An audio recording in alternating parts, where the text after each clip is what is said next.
First time para kay mga batang reel star Antonio Vinson na mag-celebrate ng kanyang birthday na kasama ang fans. Nakakataba raw ng puso na kahit newbie sa showbiz, may mga taong naglalaan ng panahon para makisaya sa kanyang special day.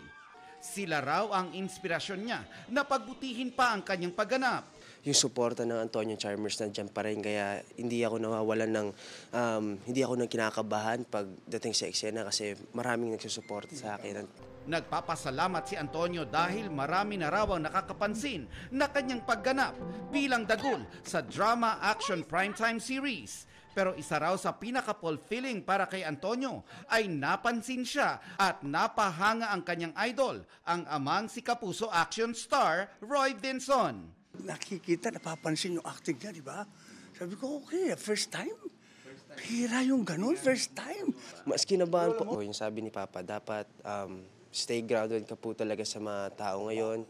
Ang birthday wish ni Antonio, mabisita ng daddy niya ang set ng mga batang riles para makaiksena.